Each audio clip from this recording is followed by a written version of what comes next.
सोचो, एकदम धूप वाले दिन तुम आसमान की तरफ देख रहे हो। अचानक रोशनी कम होने लगती है। सूरज, जो हमारी रोशनी और गर्मी का सोर्स है, गायब होने लगता है।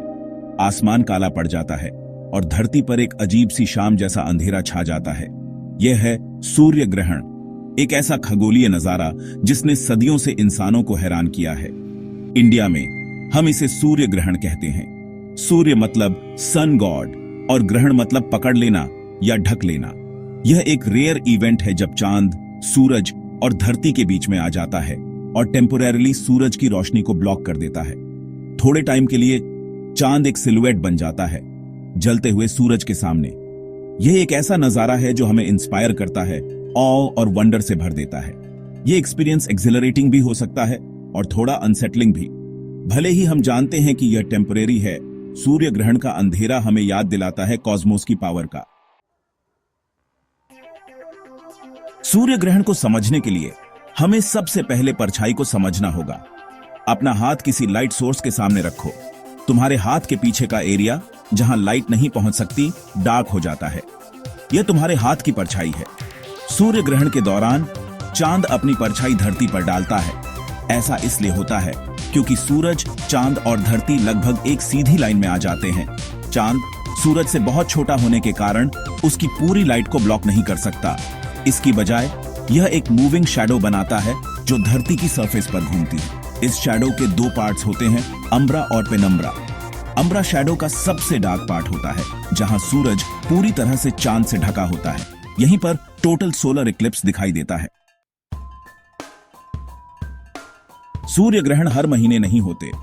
ऐसा इसलिए है क्योंकि धरती के सूरज के चारों ओर चक्कर लगाने के कंपेयर्ड चांद का धरती के चारों ओर चक्कर लगाने का ऑर्बिट थोड़ा टिल्टेड है। इस टिल्ट की वजह से चांद की परछाई अक्सर धरती से मिस हो जाती है, या तो ऊपर से या नीचे से निकल जाती है। केवल तभी जब चांद का ऑर्बिट धरती के ऑर्बिटल प्लेन को सही टाइम और प्लेस पर इंटरसेक्ट करता है, तभी सूर्य ग्रहण होता है। इसे एक कॉस्मिक डांस की तरह समझो। सूरज, चांद और धरती कॉन्स्टेंटली मूव कर रहे हैं। सूर्य ग्रहण एक ब्यूटीफुल और फ्लीटिंग मोमेंट होता है जब उनकी मूवमेंट्स परफेक्टली अलाइन हो जाती हैं। हमें किस टाइप का सूर्य ग्रहण दिखेगा, यह डिपेंड करता है कि हम धरती पर कहां हैं और चांद ने सूरज के डिस्क को कितना कवर किया है।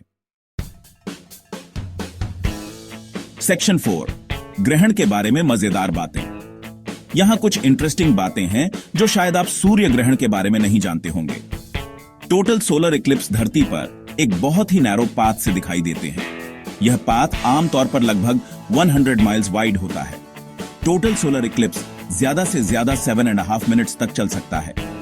टोटल सोलर इक्लिप्स के दौरान टेम्परेचर काफी ड्रॉप हो सकता है। जानवर अक्सर सूर्य ग्रहण के दौरान अजीब तरह से बिहेव करते हैं। बर्ड सिंगिंग करना बंद कर सकते हैं और नॉक्टर्नल एनिमल्स एक्टिव हो सकते हैं। भले ही सूरज चांद से बहुत बड़ा है, लेकिन यह धरती से बहुत दूर भी है। इसी वजह से वे आसमान में लगभग सेम साइज के दिखाई देते हैं। यही कारण है कि टोटल सोलर इक्लिप्स के दौरान चांद सूरज को पूरी तरह से कवर कर सकता है।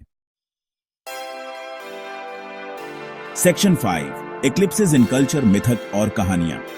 इतिहास और संस्कृतियों में सूर्य ग्रहण ने ऑ और फियर दोनों को इंस्पायर किया है। कई एंशिएंट सिविलाइजेशंस ने इन घटनाओं को एक्सप्लेन करने के लिए मिथ्स और लेजेंड्स डेवलप किए। कुछ ने उन्हें बैड लक या देवताओं के वृत के रूप में देखा। हिंदू मिथोलॉजी में ऐसा कहा जाता है कि राक्षस राहु ग्रहण के दौरान सूरज को निगल जाता है। यही कारण है कि भारत में बहुत से लोग ग्रहण के दौरान फास्ट और रिचुअल्स परफॉर्म करते हैं। हालांकि ग्रहण से डरना नहीं चाहिए। ये नेचुरल इवेंट्स हैं जो हमें यूनिवर्स की वास्टनेस और वंडर की याद दिलाते हैं। वे हमें दिखाते हैं कि दिन और रात की प्रिडिक्टेबिलिटी में भी अनएक्सपेक्टेड और एक्स्ट्रॉर्डिनरी के लिए जगह है। आज हम इन सेलेस्टियल इवेंट्स के पीछे के साइंस को समझते हैं। फिर भी सूर्य ग्रहण का मैजिक और मिस्ट्री आज भी हमें कैप्टिवेट करता है।